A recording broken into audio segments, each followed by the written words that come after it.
aku Dimas. Gue mahasiswa semester akhir jurusan sosial. Dan tahun lalu gue ikut program KKN dari kampus. Gue ditempatin di sebuah desa terpencil di Jawa Tengah.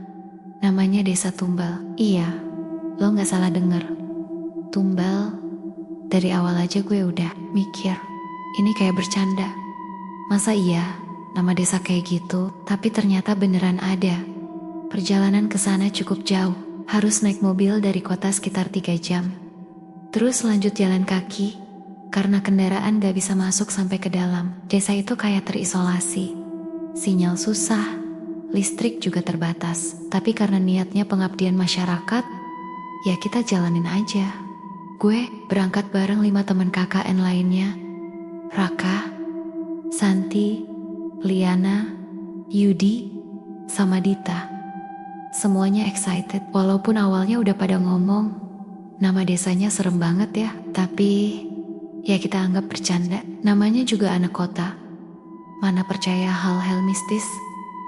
Begitu sampai di desa, kita langsung ngerasa ada yang ganjil. Desa itu terlalu tenang. Bukan tenang yang adem gitu, tapi kayak kosong, sepi. Tapi bukan karena gak ada orang. Justru orang-orangnya ada. Tapi mereka semua kayak hati-hati banget sama kita. Senyum, tapi kayak dipaksain. Ada yang nyambut sih, ramah juga. Tapi tatapan mereka ke kita tuh aneh. Kayak ada sesuatu yang mereka tahu, tapi gak berani ngomong. Satu hal yang paling gue inget, semua orang di sana, bahkan anak-anak, selalu masuk rumah sebelum jam 9 malam. Jam setengah 9 aja, jalanan udah kosong. Gak ada suara tawa, gak ada obrolan, gak ada lampu yang nyala dari luar rumah. Gelap, mencekam. Kita tinggal di rumah kosong yang katanya disediain buat tamu dari luar. Rumahnya besar, model rumah Jawa kuno, dari kayu, masih kuat dan bersih. Tapi hawa di dalamnya dingin dan lembab. Gue tidur sekamar bareng Raka, Yudi, dan satu kasur gulung buat masing-masing. Hari pertama dan kedua masih aman. Kita mulai kenalan sama warga, bantu bikin program penyuluhan, dan belajar bareng anak-anak SD. Cuma ya itu, tiap malam suasananya selalu bikin gak tenang. Bahkan suara jangkrik pun kayak gak ada. Suatu malam, kita akhirnya ngobrol sama Pak Lurah. Pak Lurah orangnya baik, umurnya udah 60-an, wajahnya bersih, dan tatapannya tenang. Waktu itu kita lagi ngobrol di pendopo, dan gue iseng nanya, "Pak, maaf ya nanya agak aneh. Emang bener, nama desa ini tuh Tumbal?" Pak Lurah senyum dikit, terus dia jawab pelan, "Bener nak, nama ini bukan kebetulan. Tapi jangan terlalu dipikirin. Yang penting, kalian ingat satu hal." Kita semua diem. Pak Lurah narik napas panjang. "Selama kalian di sini, jangan pernah tidur jam 3 pagi. Kalau ngantuk banget, tahan sampai subuh." Kita saling pandang, terus ketawa kecil. Yudi sempat nyeletuk, "Wah, serem amat pak, kenapa emangnya jam 3? Pak Lurah langsung serius, "Sudah banyak yang gak bangun lagi setelah tidur di jam itu. Kami udah lelah kehilangan." Mendadak suasana jadi sunyi. Bahkan angin yang tadi bertiup tiba-tiba berhenti. Gue lihat tangan Pak Lurah agak gemetar. Dia beneran gak main-main. Malam itu kita balik ke rumah dalam keadaan hening. Di jalan, Raka nyeletuk, "Halah lebay banget sih. Mitos kampung doang." Gue sempet neger, "Udah Rak, jangan ngomong sembarangan. Kita di tempat orang." Dik cuma nyengir dan bilang, "Ya, sorry. Tapi gue ngerasa mulai gak enak. Soalnya bukan cuma Pak Lurah yang ngomong kayak gitu. Ibu-ibu yang masakin buat kita juga bilang hal yang sama. Bahkan anak-anak kecil pun suka nyelutuk, 'Kakak, jangan tidur jam 3 ya.' Kita pikir ini semacam tradisi atau kepercayaan lokal yang dijaga turun-temurun. Tapi seiring hari, perasaan gak nyaman itu makin kerasa. Sampai suatu malam, kita lagi ngerjain laporan bareng. Jam udah nunjukin hampir jam 3 pagi. Udara dingin banget dan listrik padam. Karena genset desa cuma nyala sampai jam 1. Kita kerja pakai senter HP dan lilin. Raka mulai nguap-nguap. Gue ngantuk parah. "Tidur duluan ya, bangunin jam 5. Santi langsung bilang, "Ra, ini udah hampir jam 3. Udah jangan tidur dulu. Tahan dikit." Tapi Raka udah rebahan di pojok ruangan, matanya merem dan cuman bilang, cuma sebentar doang, biar fresh. Gue pribadi ngerasa was-was, tapi gue juga gak bisa maksa. Yudi sempet nanya, kalian dengar suara tangisan gak sih? Kita semua langsung diam. Dita matiin musik dari HP-nya. Dan bener aja, ada suara lirih, tangisan, pelan, kayak dari luar rumah. Gue berdiri pelan, deketin jendela. Tapi gak ada siapa-siapa. Gelap, sunyi, gak ada lampu, gak ada gerakan. Tapi suara tangisan itu makin jelas. Bukan kayak tangisan bayi, tapi kayak perempuan dewasa, sedih, dalam. Santi udah mulai panik. Dim, kita panggilin warga aja yuk. Gue gak kuat nih, Gio. Angguk dan jalan ke pintu depan. Tapi pas gue buka pintu, ada sesuatu di depan sana, siluet tinggi kurus. Berdiri diam gak bergerak. Cuma berdiri di ujung jalan setapak. Gak kelihatan wajahnya. Tapi sosoknya kelihatan jelas. Di bawah cahaya bulan. Gue nutup pintu sepe-sepe. Jantung gue mau copot. Kita semewa panic. Gue lari ke arah Raka yang masih tidur.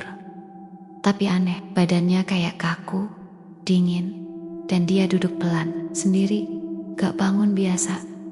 Tapi kayak bangkit karena ditarik, matanya masih merem, tapi mulutnya mulai bergerak. Dia mulai ngomong sesuatu, tapi bukan bahasa yang kita kenal. Suaranya berat, gak kayak suara Raka. Lebih dalam, lebih tua. Jam 3 waktu kami. 1 jiwa. 1 tumbal. Dita teriak, Lina udah nangis. Gue coba goyangin badan Raka, tapi dia gak gerak, kayak patung. Wajahnya datar, nafasnya lambat. Kita semua ngerasa ini bukan sekadar ngigo. Ini udah masuk ke hal yang gak bisa dijelaskan. Jam di HP gue nunjukin jam 3:03. Dan dari arah belakang rumah, kita semua dengar suara langkah, berat, pelan, menyeret, kayak kaki diseret di atas lantai kayu. Gue gak tahu siapa atau apa yang datang malam itu. Tapi hal yang pasti, malam itu kita sadar. Larangan yang kita anggap cuma mitos, ternyata nyata. Dan kita baru masuk hari keempat di desa Tumbal. Namanya Raka. Dia anaknya santai, agak ngeyel, dan selalu ngerasa semua hal mistis itu cuma bumbu cerita rakyat. Malam itu, sekitar hari keempat kita di desa Tumbal. Kita lagi ngerjain laporan kegiatan, jam udah nunjukin 2:05 pagi. Mata udah berat, dan kopi yang tadi diseduh udah dingin. Kita duduk melingkar di ruang tengah rumah tempat kita nginep, ditemani lampu emergency kecil yang kita taruh di tengga-tengga lantai. Listrik desa emang cuma nyala sampai jam 1 malam. Jadi kalau lewat dari itu, kita ngandelin lilin atau lampu cadangan. Suasananya udah sepi banget. Angin berhenti bertiup, gak ada suara jangkrik, gak ada suara burung malam, cuma suara kertas yang kadang diselipin, dan napas kita yang makin berat. Tiba-tiba Raka nyender di pojok, bersandar ke dinding kayu rumah, dan bilang, gue power nap bentar, bangunin gue jam 4 ya. Refleks kita semua nengok ke dia. Gue langsung noleh ke jam tangan. Hampir jam 3, Dita langsung celetuk, Ra, jangan tidur sekarang. Ini udah hampir jam 3, Santi nambahin, tadi Pak Lurah udah ngingetin kan, jangan tidur di jam segini. Tapi Raka cuma ketawa kecil, nada malas. Masa iya sih? Mitos doang, udahlah, jangan parno gitu. Dia nutup mata, dan dalam beberapa detik, nafasnya udah mulai teratur. Dia tidur. Kita semua sempat saling pandang, bingung harus gimana. Mau bangunin lagi, takut dimarahin, mau dibiarkan, tapi was-was. Dan saat itu juga, listrik emergency mendadak. Marty bukan kehabisan baterai, karena lampu itu baru banget dinyalain, tapi nyalanya mati total. Tiba-tiba, seketika, suasana berubah drastis, gelap total, gak ada suara, gak ada angin, gak ada jangkrik. Udara mendadak dingin, tapi bukan dingin biasa, dingin yang nusuk tulang. Gue bisa dengar napas gue sendiri. Berat panik mulai naik. Kita buru-buru nyalain senter HP. Tapi anehnya, HP kita semua gak bisa nyala, bener-bener gak bisa. Layarnya gelap, gak respon, bahkan tombol power pun gak bereaksi. Padahal semua HP dalam keadaan nyala sebelumnya. Dita mulai panik, suaranya gemetar. Kenapa ini? HP gue mati semua. Lina udah mulai nangis. Santi buka jendela dikit, tapi mendadak dia mundur sambil nutup mulut. Ada yang berdiri di luar. Gue langsung nengok ke arah yang dia tunjuk. Dan bener aja, dari celah jendela, gue lihat ada sosok bayangan tinggi besar berdiri diam. Jackberg, sosoknya seperti manusia, tapi lebih tinggi dari pintu. Bentuknya kurus, tapi kepalanya besar, dan tangannya menjuntai sampai ke lutut. Siluetnya kelihatan jelas dari cahaya bulan yang redup di balik kabut. Tapi yang bikin merinding bukan cuma bentuknya, tapi auranya, kayak hawa kematian, berat, pekat. Nafas gue langsung tercekat. Raka masih tidur di pojok, tapi tiba-tiba badannya mulai bergerak. Perlahan, bukan kayak orang bangun biasa, tapi kayak ada tali tak terlihat yang menarik tubuhnya duduk tegak. Matanya tetap tertutup, tapi ekspresinya datar. Nafasnya pelan, dan mulutnya mulai bergerak. Dia mulai ngomong, tapi bukan suara Raka. Suaranya berat, dalam, kayak dari rongga dada yang dalam banget. Bukan suara manusia biasa. Kalimat yang keluar juga aneh. Bukan bahasa Indonesia, bukan Jawa, tapi seperti mantra asing yang gak ada artinya di telinga kita.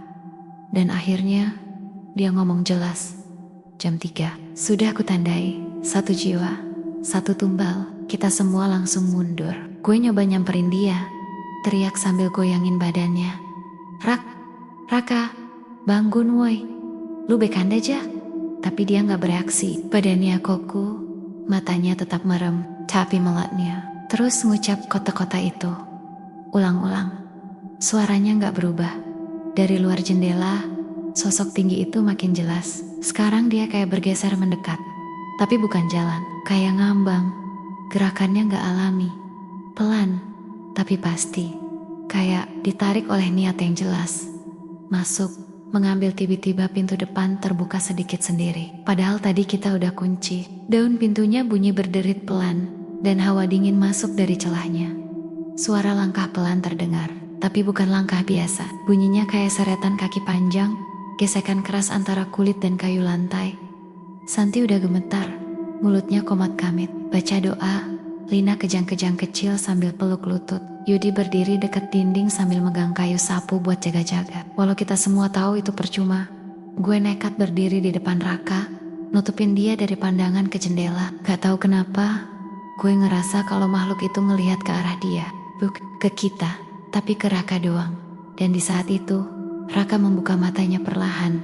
Mata yang terbuka bukan mata manusia. Pupilnya hitam pekat, penuh, tanpa bagian putih sama sekali. Tatapannya kosong, dingin, tapi sekaligus tajam. Dia gak ngelihat ke siapa-siapa, tapi dia ngelihat ke atas dan tersenyum pelan. Senyum dingin yang bikin darah gue beku. Dia kembali ngomong. Kali ini suaranya 2 lapis. Satu suara dia, dan satu lagi suara berat yang kayak keluar dari perut bumi.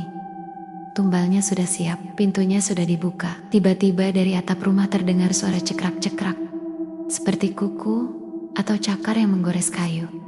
Mengelilingi kita, di langit-langit, di bawah lantai, di dinding. Suara-suara itu nyatu, jadi satu simfoni mengerikan yang gak bisa dijelasin. Dan lampu emergency yang tadinya mati, tiba-tiba nyala lagi sendiri. Tapi cahayanya bukan kuning biasa, tapi merah darah. Merah pekat. Wajah Raka mulai berubah, bukan secara fisik, tapi ekspresinya. Kayak udah bukan dia lagi, kayak wajah seseorang yang hidupnya udah gak ada. Dan gue sadar, jiwanya udah bukan di sana. Waktu di dinding nunjukin, tepat pukul 3, suara tangisan yang tadi samar, sekarang terdengar jelas. Di depan rumah, di belakang, di atas, suara perempuan, lalu suara anak kecil, lalu suara bisikan, semua datang sekaligus. Rumah itu kayak dijebak dalam dimensi lain. Gue gak tahan, gue teriak sekencang-kencangnya. Raka, pengen watch. Gue temper dia, goyangin bahunya, tapi tubuhnya dingin. Bukan dingin kayak orang kedinginan, tapi dingin, kayak orang yang udah gak ada isinya.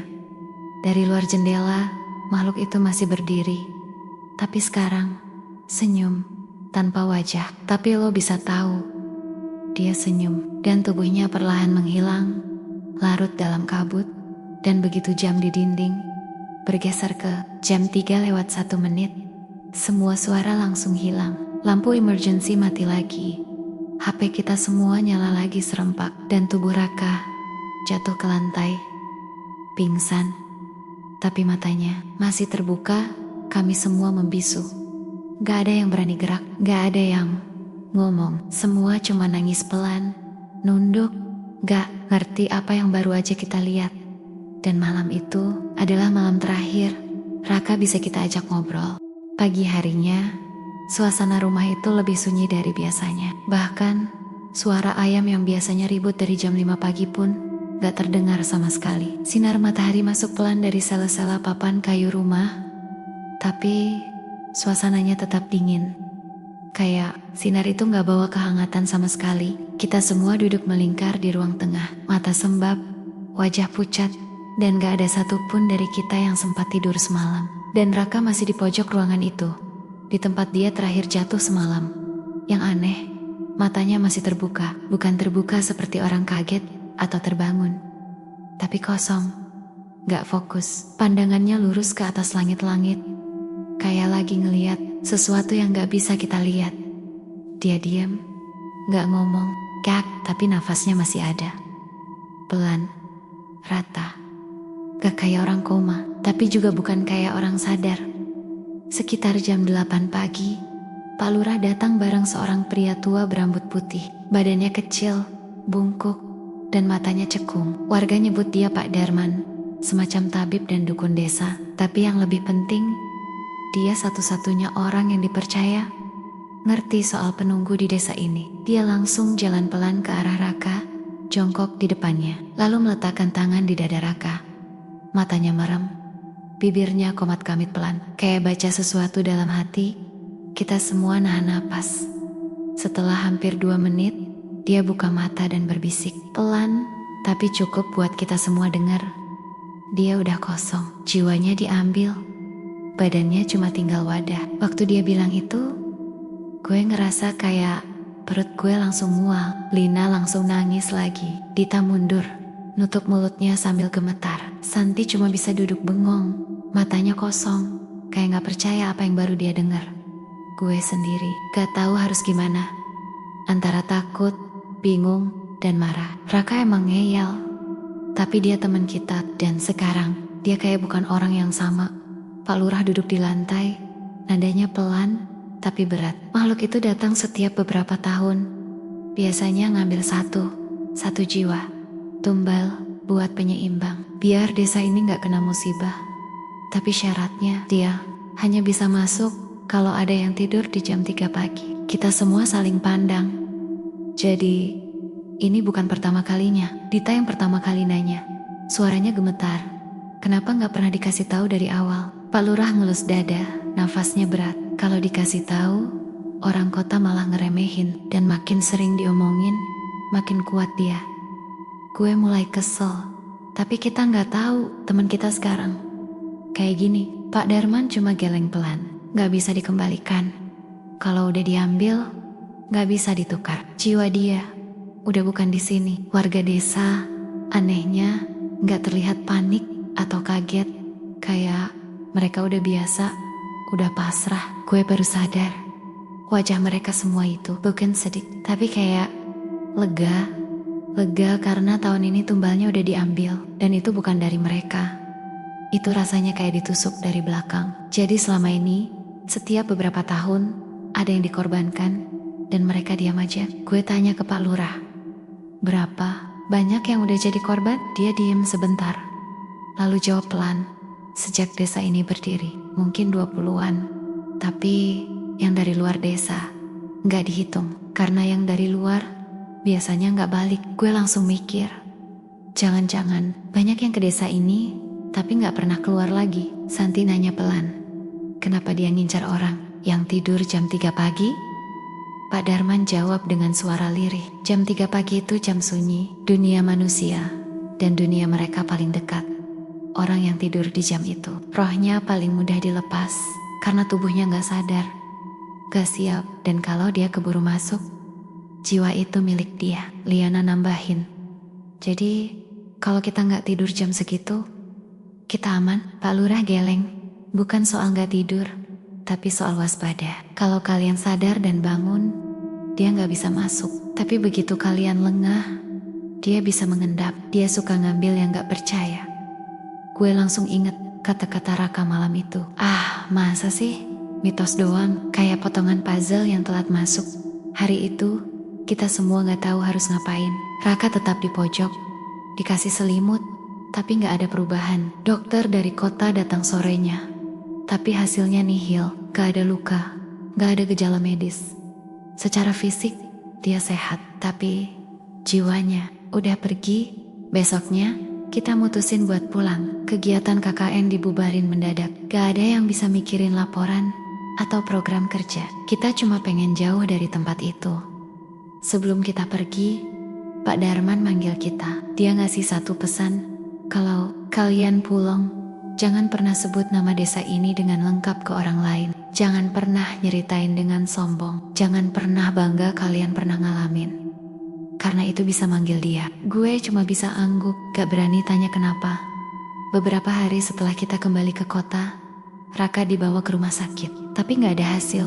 Semua tes hasilnya normal. Sampai akhirnya, keluarganya setuju buat ngerawat dia di rumah. Sejak saat itu, tubuh Raka masih hidup, tapi gak pernah sadar. Dia cuma duduk, tatapan kosong, makan pun disuapin, kayak boneka, dan yang paling bikin merinding, setiap jam 3 pagi, dia kadang senyum sendiri, kadang ketawa pelan, kadang gerak kayak baca mantra. Waktu keluarganya nanya ke kami, kita gak bisa jawab. Karena apa yang mau kita jawab? Kami semua butuh waktu lama buat sembuh dari trauma itu. Lina bahkan sempat dirawat karena gak bisa tidur malam. Dita mulai sering lihat bayangan di kamar kosnya. Santi pindah rumah. Gue sendiri. Sejak hari itu, gue gak pernah tidur jam 3 pagi. Gak peduli seberapa capeknya gue. Kalau mata ini berat, gue paksain melek. Q, scroll, HP, nonton video. Apapun yang penting, gue gak ketiduran pas jam segitu. Dan setiap kali gue dengar suara jam berdetak menuju angka pukul 3, gue selalu ingat Raka, satu jiwa, satu tumbal. Dan katanya, dia bukan yang pertama. Dan lebih ngerinya, dia bukan yang